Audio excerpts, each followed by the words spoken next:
რას დავდივით, იმაზეც ვაკეთებ და იმაზე მოკლედ დროში. შეიძლება მართლაც ევროპაც გავავოცოთ. Поздравляю весь личный состав. კარგი მანევრია ძალიან. დიაბოლოვაში გადაცემდა.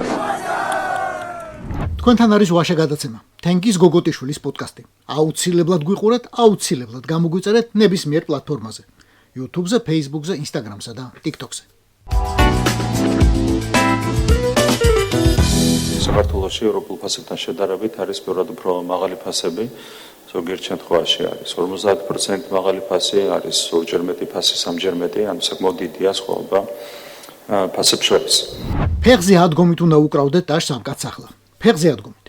იმიტომ რომ ესაა პირველი წინადადება, იქნებ რამდენიმე წინადადება, რომელიც პროჭორილელს არ მოუტყუებია. დაწყებული 2011 წლიდან. სულ პირველი სრული სიმართლე. დიახ, ფასები საქართველოში უფრო მაღალია ვიდრე ევროკავშირში. რატომ? ვფიქრობ, რომ 86% ფასთამატი საკმაოდ მაღალია. 5 წლის განმავლობაში მარკეტების რაოდენობა ქვეყანაში არის გაორმაგებული. თავარი რაც ამ დროს უნდა გაიხსენოთ. ფასები ამ ორგანიზმს მაშინ გაახსენდა, როცა ხელფასი 16000 ლარი გაუხდა. თვეში კობახიძე თავისას აბა რა სიტყოდა. რა იცის ეკონომიკისა, რომ თქვას რამე გზიანი. სივის მიხედვით იურისტია, არა და კონსტიტუციის ავტორს უწოდებს თავს და კონსტიტუციას ამბობს მთელი თავის ცხოვრება. არა, განა ეკონომისტები არ ყავთ. განა ეკონომისტი არ ყავთ. ერთი ეკონომისტი ყავთ. ისეთი რომ სხვა საჭიროც აღარაა. კანდიდატ ეკონომისტსკი ხნაუკ, უბრალოდ და პატარა კაცი კი არა. ორგანიზების კოლექტიური ფორმის ნორმატიულ მეთოდოლოგიური უზრუნველყოფა და შრომის სტიმულირება წარმოებაში და მისი სრულყოფის გზები. მეცნიერული ორგანიზება და შრომის ეკონომიკა. დისერტაცია დაცულია მოსკოვში, შრომის საერთაშორისო კვლევით ინსტიტუტში 1987 წელს. დაგანა შეიძლება ამისთანა დამსახურებულ ეკონომისტს არ დაუჯეროთ, ამიტომ რა კი, ამის ხალხი ასე ამბობს, ესე იგი ამან უთხრა. ასე თქვითო. შეიძლება წინასწარ ამეც აიდნაკიდეთ, ადამ სმიტი, კარლ მარქსი, ფრიდრიხ ენგელსი, ლენინი, კოსიგინი, კიდევ რა ვიცი ხა ვინ ექნება ამას ნასწავლი და ჩაბარებული თავის დროზე. ასე და ამგვარად წრე შეიკრა და მივიღეთ წრეში ჩახატული სამკუთხედი. ოღონდ ახლა გეომეტრიაზე არ ვლაპარაკობთ. ეკონომიკას უბრუნდებით. იმიტომ რომ ეგ ყველას ტკივა ნამდვილად. ფასები ყოველთვის უტყუარი თემაა, ყველა ხელისუფლებისთვის, ყველა ქვეყანაში. ოღონდ ცოტა სახიფათო თემაც არის თან. სკოლსკი, ბორეა რუსის განმარტებით. იმიტომ რომ ამის დაპირებები ბევრი გვახსოვს, ტაშიც ხელების გადაყოლეფამდე გვაქვს ნახატგუნები, შესრულებისა კი რა გითხრათ. საშუალება იქნება ფულის და ეს იქნება უმეტესილად უფასო. წელიწადი მოვანდობეთ ელიტური ჯიშის კარტოფილის წესი რომ გამოგვიყვანა და გაისისთვის იმდენი გვაქვს რომ მთელ საქართველოს ეყოფა და დაურიგებთ უფასოდ. ავაშენებთ აუცილებლად სასტუმროებს და ყველა სასტუმროს უნდა ქონდეს სოლარიუმი. ესეთი დონის გადასახადები რაც საქართველოში არსებობს, ხვალიდანვე შეიძლება ამის განახევრება. დაპირებები სულ იყო ერთმანეთზე უკეთესი. თან გუნდური. ყველაფერი არის გაბერილი ხელოვნურად, საწვავის ფასი, გაზის ფასი, შუქის ფასი. ყველაფერი შეიძლება, ყველაფერი დაიწყო. ახლა ყველას, ვისაც ბოლო 13 წელიწადში გაუიაფთა ელექტროენერგია, გაზი, ბენზინი, კრედიტი, იპოთეკა, საჭმელი, სასმელი, ყველას გთხოვთ რომ ამ ვიდეოს კომენტარში ეგამბავი დაწეროთ და მე ერთად წავიკითხოთ ჩვენი სამშობლოს აყვავების დოკუმენტირებული ქრონიკა. თან ხმამაღლა. იქამდე კი დოკუმენტებს მაიორი მდინარაძე ეცნობა. ჯერ კიდევ მაიორია ხო რამე ხო არ მეშლება. ამ საქმეს რომ გამოიძებს და ფასებს რომ გაანახევრებს, მე ვიცე-პოლკოვნიკობაც აუცილებლად ერგება. ეხა ამის ხალხი, სუსი, რომელიც საბჭოთა ობეხეთ არის ქცეული, აკაჩავებს ბიზნეს ფასები დასწიეო. ოღონდ მე რთულად წარმომიდგენია, რომ კარფურის ან ორი ნაბიჯის მეპატრონე მდინარაძემ დააკაჩაოს, ან თუნდაც რომელიმე სხვა ქსელი. თქვათ რამე შმიკორა, რომლის მფლობელსაც იმდენი ფული აქვს ჩასხმული ხოცებში, რამდენიც უთხრეს. არაოფიციალურადაც და ოფიციალურადაც, თეთრიც და შავიც. მაიორ მდინარაძის გონებრივ შესაძლებლობებზე შეიძლება ჩვენ ახლა სხვადასხვა აზრი გქონდეს, მაგრამ უნდა დამეთანხმოთ, რომ არც ისეთი ირაკლი ზარქუა არაფრის გამო გაალახინოს თავი იმ კაცს. ამიტომ ეს სამთავრობო კომისია ერთხელ შეიკრიბება, მეორედ საჩვენებელ სეილებს გამოაცხადებინებენ თავიანთ ერთგულ ქსელებს. ნადეჟდა და შალავატივიზე სიუჟეტებს გააკეთებენ და მეორე დილიდან ისევ აუწევენ და აუწევენ ფასს. სანამ თქვენ ოცნების სოლარიუმებში ირუჯებით, 13 წლის წინ რომ დაგპირდათ ის სამკუთხედი და გადაგაგდოთ. ეგენი ისევ გამდიდრდებიან. და კითხებს რომ დაუსვათ, ჩვენ რატო გშია, როცა თქვენ ძღებითო. ასეთი აფასიან პროპაგანდას ისევ მოგაჭეჭებენ. აჰაძმაო, ჩვენც თქვენნაირ ზაბეგალოვკებში დავდივარ და წყალგაზავებულ ლუდს ვამთო. Deep State-ის ჯენაზე. რა თქმა უნდა.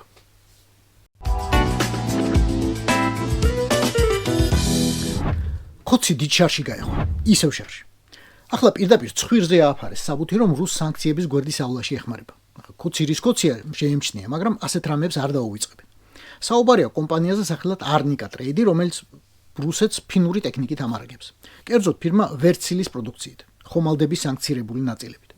ასეთი სპეკულაციური განცხადება თქვენ უამრავი გაეკეთებიათ, რაც არის ანტისახელმწიფოებრივი მოვლენა და ყოველ ჯერზე, მათ შორის კომისიური წესით დაადასტურეს ჩვენმა პარტნიორებმა, რომ არავითარი ასეთი ფაქტი არასდროს არ მომხდარა. ჯერ თავად ამ Arnica-ზე. მონაცემების მოპოვება ცოტა რთული აღმოჩნდა ნამდვილად, მათ შორის ფინელებისთვისაც. რაც მოიპოვება კომპანიის ამ სახელწოდებით, ეს კომპანია ნამდვილად არსებობს. თან დააკვირდით. რეგისტრაციის თარიღად 2022 წლის მარტი უზის. 2 კვირაში დიდი ომის დაწყებიდან. შეიძლება დამთხოვა იყოს, შეიძლება ჭკვიანმა ხალხმა მაგ დროისთვის უკვე მოტვინა, რომ სანქციების გვერდის ასავლელად საქართველოში ბიზნესის რეგისტრაცია კარგად გამოადგებოდათ. შეიძლება დამთხოვა, შეიძლება არა, რომ იმავე მისამართზე რეგისტრირებულია სხვა კომპანიაც, იმავე დირექტორითა და მფლობელით და ვიღაცა შეიძლება ეჭვი გაუჩნდეს, კოლ-ცენტრი ხომ არ არისო. შეიძლება დამთხოვა, შეიძლება არა, რომ მისი დღევანდელი მესაკუთრისა და დირექტორის სახელზე კიდევ ერთი კომპანიაა რეგისტრირებული. ისის რაღაც ციფრულის მსგავსი სახელწოდებით. გამჭვირვალეობის ფილტრის თანახმად ეს ქალბატონი ქართული გვარსახელით დანიის მოქალაქეა. ცოტა უფრო ახლოს ფინეთთან, გეოგრაფიულად მაინც. გამოძიება ჟურნალისტებმა ჩაატარეს. ფინეთის საზოგადოებრივი მაუწყებლისა, ასე საყვარლად რომ იწერება პროჭორულელებისთვის. ულეის რადიო, ასე გამოითქმის. მოკლედ, ამ ჟურნალისტებმა დაადგინეს, რომ 2023-2025 წლებში რუსეთში შევიდა ვერცილის სულ ცოტა 6 მილიონი ევროს პროდუქცია, რომელიც არ უნდა შესულიყო, რადგან ამ ვერცილმა ტერორისტ ქვეყანასთან თანამშრომლობა 2022 წელს გაწყვიტა. უკრაინაზე სრულმასშტაბიანი თავდასხმის შემდეგ ეგრევე. ქართველები გემების ნაწილებს პირაპირ ფინეთში არ ყიდულობდნენ. ჟურნალისტებმა მიაგნეს შუამავლებს ჩინეთში, არაბულ ემირატებში, ინდოეთსა და მალდივებზე, რომელთაც Arnica იყენებდა. მაგრამ ყოველ ჯერზე მისი ერთადერთი საბოლოო კლიენტი რუსეთში Elix Shipping იყო. Elix Shipping იმავე გამოძიების თანახმად არის რუსული ნავთობის ერთ-ერთი უმსხვილესი გადამზიდი კომპანია. საჯარო რეესტრის უახლესი მონაცემების მიხედვით ნია შედანიამ 2026 წლის 29 იანვარს სრულად უსასყიდლოდ კომპანია Arnica Trade გადაუფორმა ლეონიდ ლევიხინს, რომელიც ისრაელის მოქალაქეა. ინგლისურად ან რუსულად საუბარი შეგიძლიათ? ვის ვესაუბრები? კომპანია Arnica Trade-თან დაკავშირებით მაქვს კითხვები. თქვენ ხართ ხომ მისი ახალი მფლობელი? უკაცრავად, არ ვიცი რა უნდა გემის ძრავები და კომპონენტები მნიშვნელოვანია ჭრდილოვანი ფლოტისთვის, რომელიც არის სანქცირებული. ისინი ცხადია თავისუფალ ბაზარზე ვერ ყიდულობენ ამ კომპონენტებს. აი ეს კომპანიები ფაქტობრივად არის მაშველი რგოლი პუტინის რეჟიმისთვის, რომ აწარმოოს ბარბაროსული ომი უკრაინაში. ქართული კვალის გარდა ჟურნალისტურ გამოძიებაში სხვა კავშირებიც საინტერესო კავშირები გამოვლინდა. დაწყებული 2022 წლის თებერვლიდან ვერცილის პროდუქცია 60-მა რუსულმა კომპანიამ იყიდა. ოღონდ ყველა ამ კომპანიამ მხოლოდ ერთი კონტრაქტი განახორციელა. ჩინური, არაბული და თურქული გამყიდველების გავლით. ვერცილის ძრავები დღეისთვის დგას ეგრეთ წოდებული ჭრდილოვანი ფლოტის 400 გემიდან სულ ცოტა 30-ზე, რომელიც ევროპას ყავს სანქცირებული. ეს გემები ბევრს დადიან, უმრავლესობა მოძველებულია და პრობლემები უჩნდებათ ხშირად. გამოძიება ამბობს, რომ ერთმა ჩინურმა კომპანიამ შეისყიდა მარაგნაწილები ტანკერ სახალინისთვის, რომელსაც ფინური დიზელის ძრავი აქვს. თურქულმა ფირმამ იყიდა ტანკერ აზიისთვის, სხვა მარაგნაწილები ვასილი დინკოვისთვის, რომელიც არქტიკაში მუშაობს. რა თქმა უნდა, ჟურნალისტები პირველ რიგში ფინურ კომპანიას მიადგნენ, რომელმაც მხოლოდ ხრები აიჩეჩა. Arnica და ქართული ბიზნესი საერთოდ არ გაგვიგია და აი არასდროს არაფერი არ მიგვიყიდია მაგათვისო. სამწუხაროდ ბაზარზე არიან მოთამაშეები, ვინც სანქციებს უკულებელ ყოფენ. ჩვენთვის ანტირუსული სანქციების შესრულება ძალიან მნიშვნელოვანია. ჩვენს კონტრაქტებში არის პუნქტი, რომლითაც მყიდველებს ეკრძალება რეექსპორტი რუსეთში. ამ საქმეში ჯერ კიდევ ბევრია გასარკვევი. რუსებს ეგენი არ ესწავლებათ. ერთმა კანტორამ თუ დაიწვა თავი, გახსნიან 2-ს, ან 10-ს. მაგათი რა მიდის. თავარია, იციან რომ საქართველოში მათი რეჟიმია და ბორი ახავდეთ კარგად, ჩემ მოჟიმ, პამოჟიმ.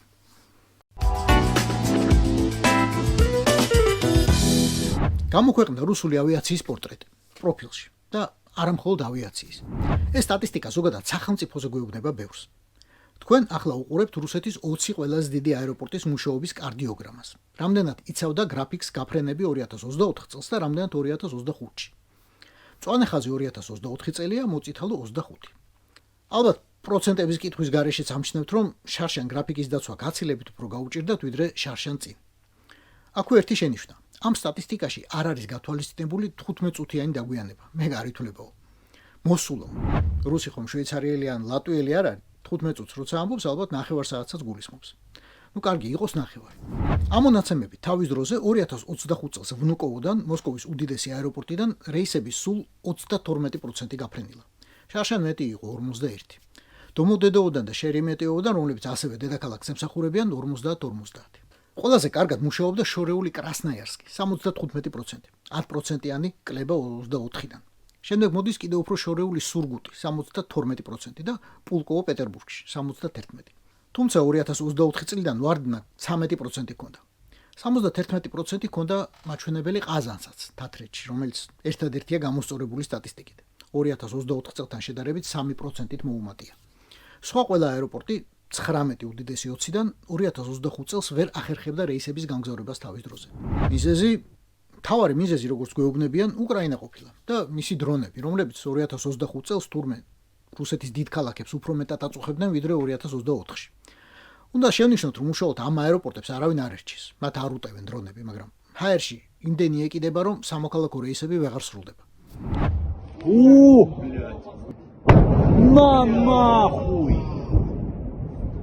А я подснял, пацаны! მეორე მიზეზი კი, რომელზეც რუსის პროპაგანდა ძალიან ნაკლებად საუბრობს, ძველი თვითმფრინავებია. ბოინგები და ერბასები, რომლებიც უკრაინაში შეჭრის შემდეგ ლიცენზირებული მომსახურების შემდეგ დარჩა რუსეთს. თავიდან მათ ირანში გზავნიდნენ. იქ წარმოიდგენთ, რომ რუსებზე უკეთესად არემონტებენ ტექნიკას, მაგრამ მერე მაგაზეც ხელი ჩაიქნიეს და დაიწყეს ეგრეთ წოდებული საავიაციო каннибализм. В 2025 году российские перевозчики зафиксировали более 800 отказов оборудования. Из-за них рейсы отменяли или совершали экстренные посадки. Примечательно, что это почти в 4 раза больше, чем в 2024 году. ერთ თვითმფრინავს შლიან, რომ ნაწილები გადააყენონ სხვებზე. ასე იფრინეს ეს 4 წელი. ამ ბოლოს კი თქვეს, რომ ისევ ჩვენი ძველი საბჭოთა რუსული თვითმფრინავები უნდა გამოვაგოროთ. აი 10 და 15 წელი რომ არ უფრენიათ საერთოდ აი ისინი. რა ვიცი, ხა თქვენ მაინც გაფრთხილდით თუ იმ დასაწვავში აპირებთ წასვლას, თორემ თვითონ მაგათ იმ ჯართით უფრენიათ და უფრენიათ.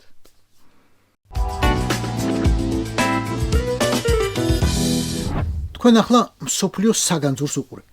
ლეონარდო და ვინჩის ჩანახატს სახელად წმინდა ჩვილი. ხელოვნებაცოდნეები ხანდახან ჯერ კიდევ დაობენ ხოლმე ავტორი ნამდვილად ისაა თუ არა, თუმცა რომ გავს ხომ ეთანხმებით. ხო და უმრავლესობას მაგის მტკიცება არ სჭირდება.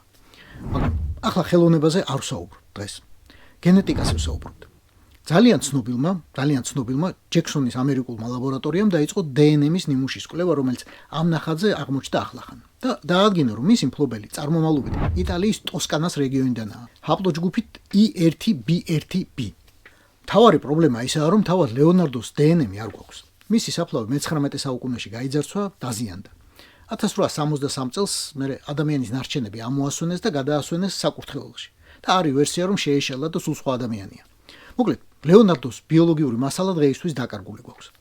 მაგრამ ამ ჩანახატიდან აღებული დნმ შეადარეს ლეონარდოს ბაბუის ბიძაშვილის დნმ-ს, რომელიც მისი დაწერილი წერილიდან აიღეს და აღმოჩნდა, რომ ამ ადამიანებს საერთო წინაპრები მართლა ჰყოლიათ. რაკი ამ დიდებულ კაცს შვილები არ დარჩენია, გაჩნდა იდეა, რომ გამოიკვლიონ მისი ნახევარძმების ცოცხალი შთამომავლობა. დღეისთვის ასეთი 14 ადამიანია ცნობილი და მათი საგვარეულო საფლავები, რა თქმა უნდა.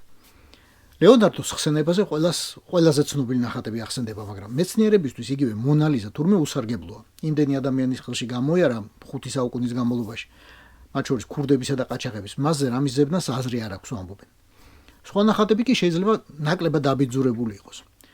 ცნობილია, რომ ის დიდებული კაცი ფუნჯის გარდა თითებითაც ხატავდა ხოლმე და არის შანსი, რომ ასეთი ადგილებიდან მისი ეპიდერმისიც გამოიყოს.